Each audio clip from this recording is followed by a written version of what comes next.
Good morning, and thank you for joining us. And special thanks to Bio for giving me the opportunity to introduce you to n-Lorem. n-Lorem is a charitable foundation that I've recently initiated. Its mission is to apply the efficiency, versatility, specificity, and consistency of antisense technology as practiced at Ionis to provide experimental ASOs to treat patients with ultra rare diseases, and to do that for free for life. The next two slides just have a closer look at how n-Lorem actually works. And the simplest way to think of n-Lorem is that we're middlemen. We connect need, which of course is these patients and their families, to the potential solution, which is the ASO discovery and development engine that we've built at Ionis.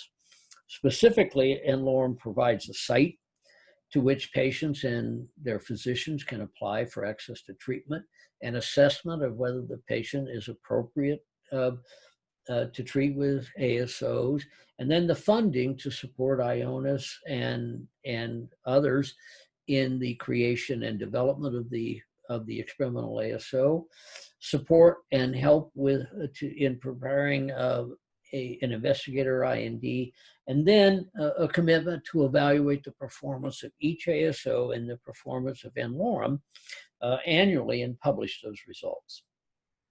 Looking at the process in a little more detail, the patient and physician go to our website. They complete this very extensive form. It does require the participation of a research-based physician.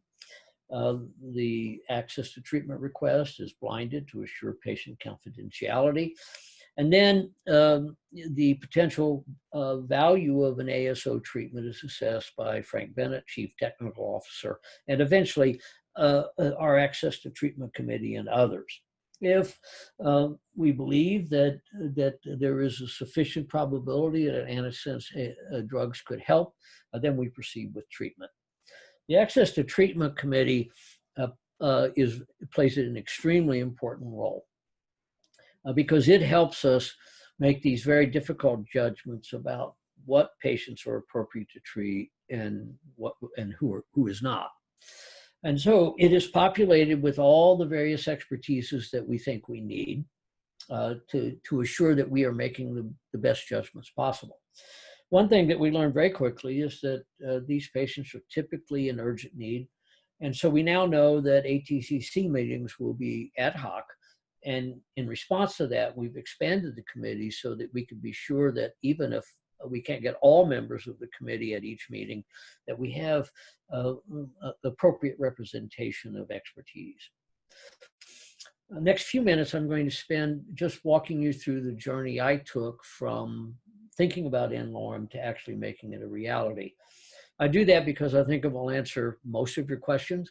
And if there are those of you who are interested in doing similar things, maybe it will serve as a bit of a blueprint. I've been working on n-Lorem for now about 2.5 years.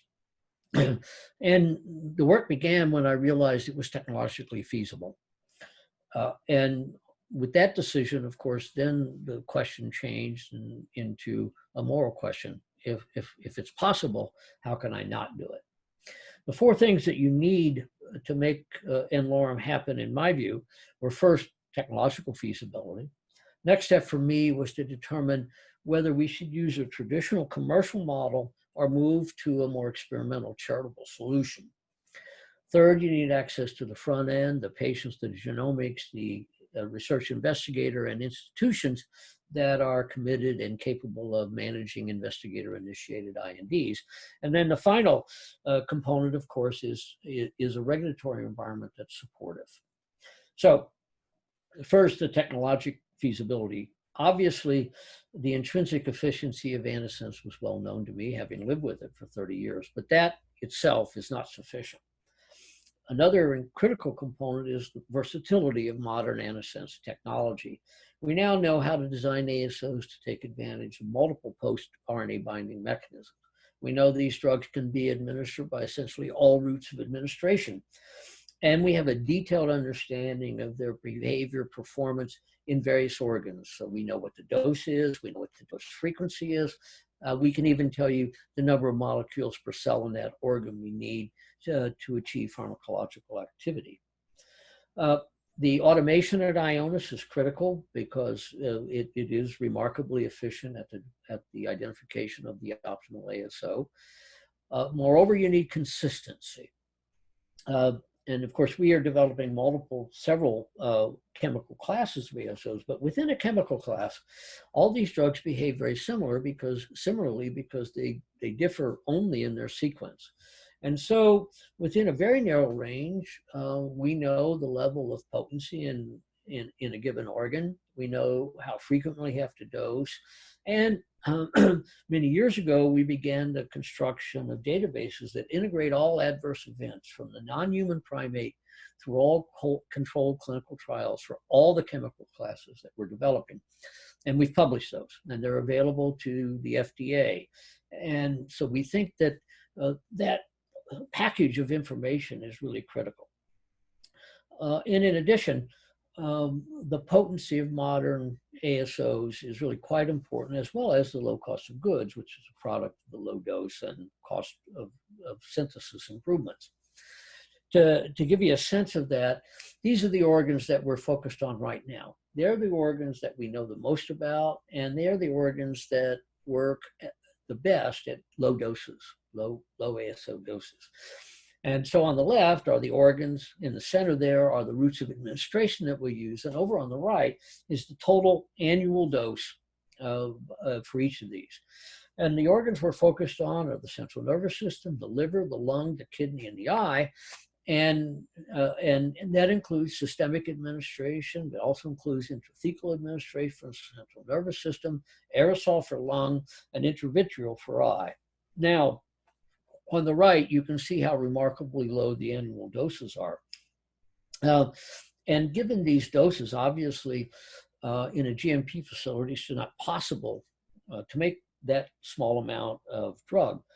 And so it may sound very bold to talk about giving patients drug for free for life, but the facts are, if we make a GMP-sized batch, we have enough drug to treat for life. And the other big plus is that these drugs are extremely stable, and we know that. Frozen or in dried powder, we know that they're stable for 10 to or longer years. So it's feasible.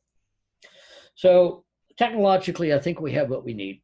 Now, the next step was to decide whether we approach a commercial or charitable solution. And there's a lot to commend the commercial solution. It works. We know it works, and we know how to do it.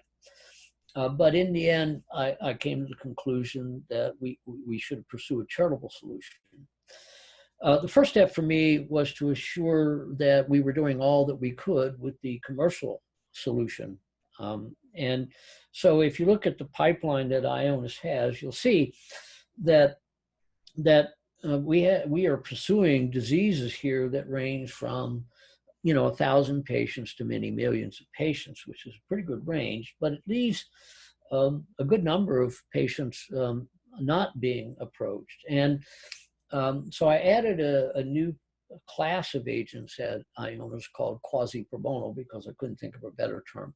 These are indications that are at the very margin of what makes commercial sense for Ionis today. And so we pursue these, but only if the regulatory agencies agree to a minimum development package. Having done all that, that still leaves this group of patients who have the really unique mutations. And there's no magic number to the top end. My guess is we'll probably limit it to 2025, but in that range. And I think this patient group is very much inappropriate to treat with a commercial model. First, each one of these patients is unique. Well, they have unique mutations. They have unique clinical situations, and they are quite complex. And we have a unique investigator-initiated IND for each of these patients. And if you think about pursuing full development, even a limited development package for commercial use, even if you have 20 patients, to approach that, you're going to need to charge patients and families many millions of dollars a year. And I don't think that's appropriate. I don't think patients and families should have to raise their money to take care of their loved ones. I think that's the job we have. Moreover, I think n-Lorem has the potential to be a very good ambassador for our industry. We know our industry is committed to the patient, and I think n-Lorem will help the industry demonstrate that. So we're committed to a charitable solution. What about the front end? Well, you need a patient and a diagnosis. You need a full genomic workup. We need to know what organs are affected and what are the chief complaints and what are the secondary issues. And that has proven to be much more complex because most of these patients come with multiple issues, and we have to decide if we can only fix one or two. Is that sufficient? So that's an extensive need. You also need an investigator who's experienced and capable of managing an investigator-initiated IND, and an institution that's also capable. You need a lot. Fortunately for me, I was introduced to the Undiagnosed Disease Network by Joe Lascalzo, who's a member of my board and a chairman of medicine at Harvard, and a participant in the UDN. The UDN is a consortium of academic centers funded by an umbrella grant at from the NIH, and their focus is to take these patients who've gone undiagnosed for centuries, diagnose them genetically and genetically characterize them.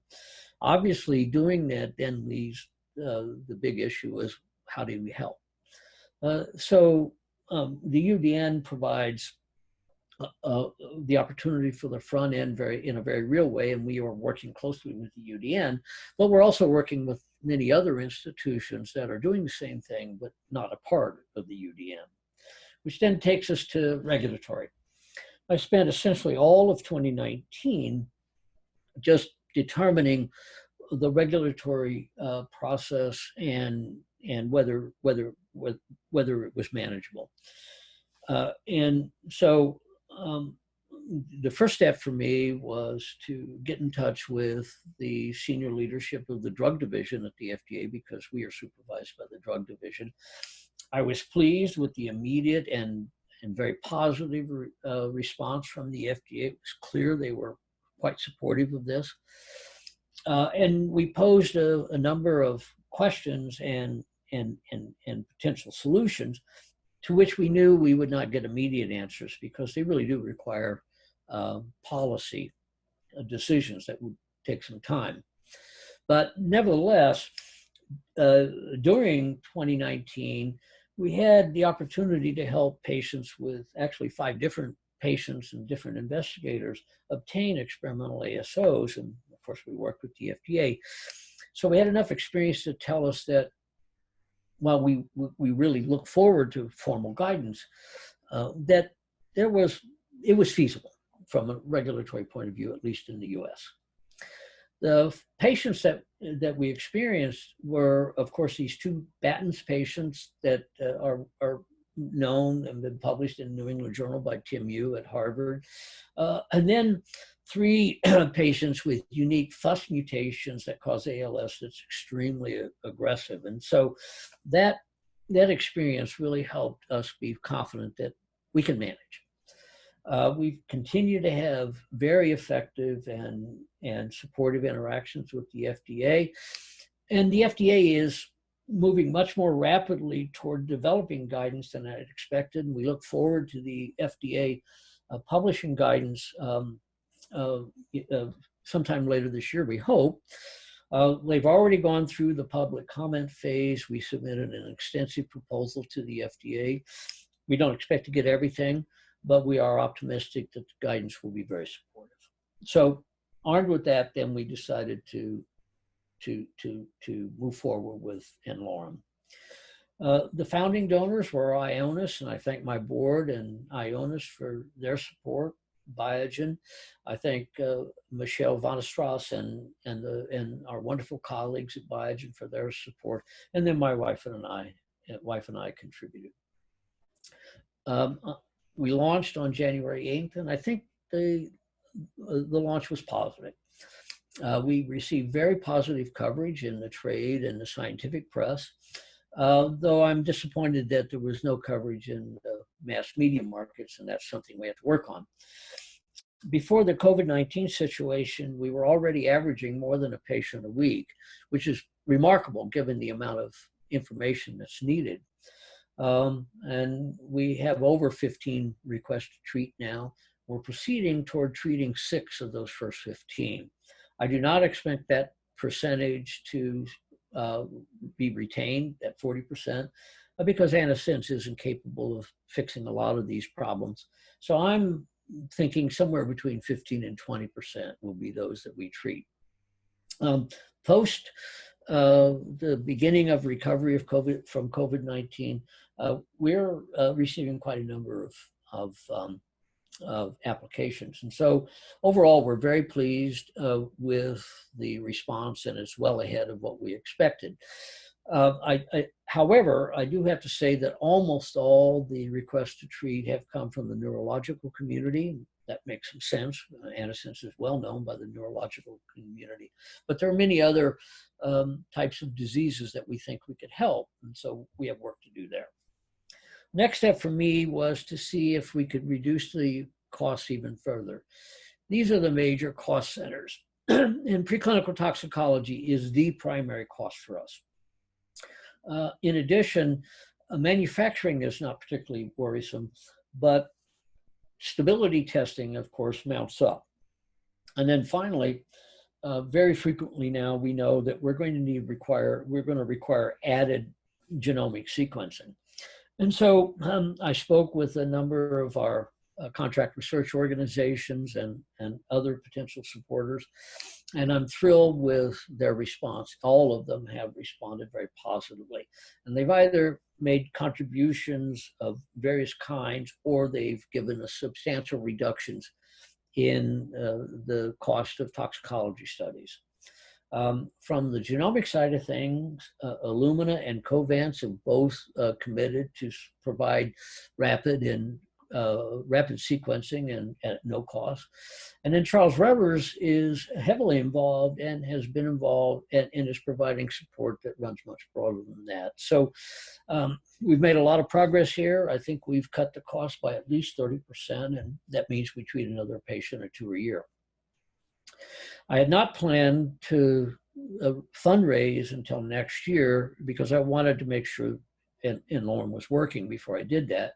But the interest has been high, and I'm pleased to say that we've received very significant commitments from 2 people, Mark Lambert of Biotech Value Fund, whom many of you know, and then a wonderful couple in New York, the Comptons.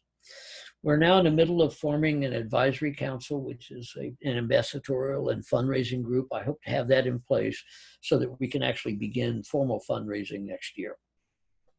We have limitations. We have only antisense, and antisense is broadly useful, but limited, has limits. Today, we're focused only on the US simply because the thought of trying to discuss this with 30 different regulatory agencies was very daunting. We can only work in the patient groups within the range that we've discussed. And finally, we're focusing first on the organs where we get the greatest potency and we have the best knowledge so that we limit risk to what those risks that are proven. And we have a good bit of work to do. Among the pieces of work we do, we need to broaden knowledge of n-Lorem, and that includes a large number of other medical specialties. We're working hard to get in front of those learned societies so that physicians in those groups understand that there's an opportunity for their ultra-rare patients. The bio and pharma are, of course, natural partners. And so I'm speaking at bio. I'm making a similar presentation at pharma.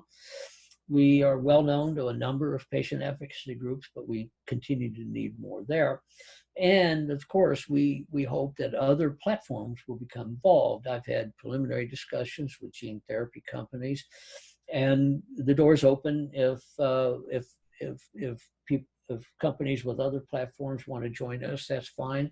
Or if they want to build their own system, and then we just assure that we liaise so the patient gets the best treatment possible, we're ready to do that.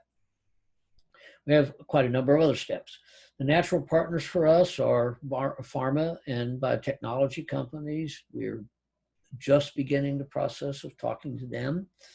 We've had 2 significant contributions that we didn't expect, and we need to add more. We need to recruit additional technologies. We need to see the FDA finalize guidance and then work with it and refine it over time. Of course, we need to deliver value. And I think we already have evidence of that in the 5 patients that we've already helped get ASOs. So I've spent a lot of time talking about n-Lorem, but of course, it's not about n-Lorem at all. It's about these patients and their families and the needs that they have. And I needn't tell anyone in this audience that a patient with a devastating disease is a tragedy for the patient and the family, whether that patient has a very common disease, a rare disease, or one of these ultra rare diseases. One of the real problems with the work that we do is that even when we're very successful, it's often very abstract. We compare 2 numbers. It's rare that we have medicines that produce great benefit and that benefit is tangible. I've been fortunate enough in my career to have 2 of those drugs. Very early in my career, when I was developing the cancer program at Bristol, 2 of my drugs, bleomycin and cisplatin, were added to vinblastine by Larry Einhorn, and it took testicular cancer from a 6-month death sentence in young men to cure. And in those days, I was still seeing patients, and so I had the opportunity to actually witness that. And it was incredibly moving and valuable to me. And then more recently, and even more compelling, I've had the great privilege of working on Spinraza. Spinraza is not an n-Lorem drug, of course. It's a drug that we discovered and developed in collaboration with our partners at Biogen, and they've commercialized it and done a wonderful job of it. You know that before Spinraza, if you had a baby with the most serious form of SMA, which is also the most common, your pediatrician would have had to tell you that on average, your baby would succumb to the disease or require permanent ventilation by 6 months of age. And if you had a baby with less severe forms of the disease, your physician would have to tell you there's never been a SMA patient who got better. The course is inexorably down. And at some point, your child may be so weak that he or she cannot even raise a finger. Today, we know that if we treat these patients pre-symptomatically, most grow and develop like normal, healthy children. Hard to beat healthy. And if we treat later, the longer we treat, the stronger these patients are getting. And we have 7 years and more than 10,000 patients treated to back those statements up. So Spinraza has revolutionized treatment in SMA. And what I want to do now is introduce you to one of our Spinraza babies. This baby's name is Cameron. He was the 5th baby, I think, enrolled in our very first study on Spinraza. At that time, we only had 3 centers open. And so our biggest problem was getting these babies diagnosed into one of these 3 centers before they became too sick to treat. Cameron was almost that baby. In the first clip, you'll see Cameron at diagnosis. He's 4 weeks old. Next clip is just 3 weeks later. He's 7 weeks old, and you'll see that he's already in deep trouble. All the other clips are Cameron being treated with Spinraza. So here he is. He's 4 weeks old. He's beautiful, happy. He just can't move.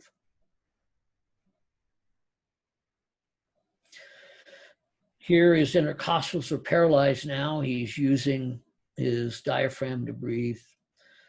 This never happened before. A baby got better 4.5 months, he's alive, he's breathing, he's moving his head, arms, legs. 12 months, he's lifting a heavy toy.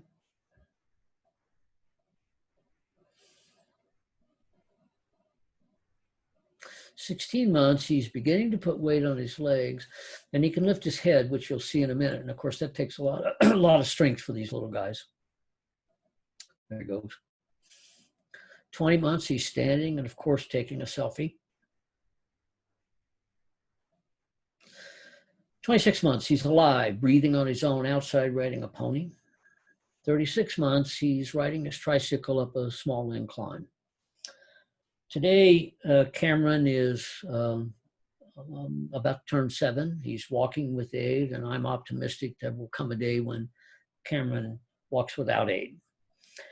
And I think Spinraza and Cameron and all the other patients demonstrate the true power for good that the work we do every day does.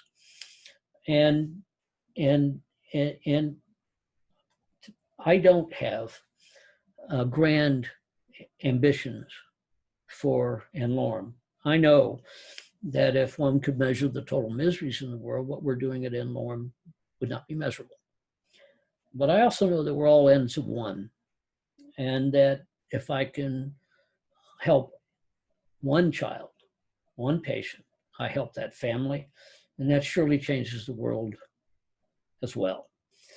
And so I commend n-Lorem to you, and the more help we have, the more patients we can help.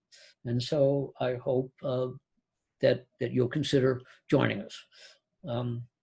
If I could, I'd pass the collection plate around right now. If you're interested in helping in any way, give me a call, send me an email. Thank you very much.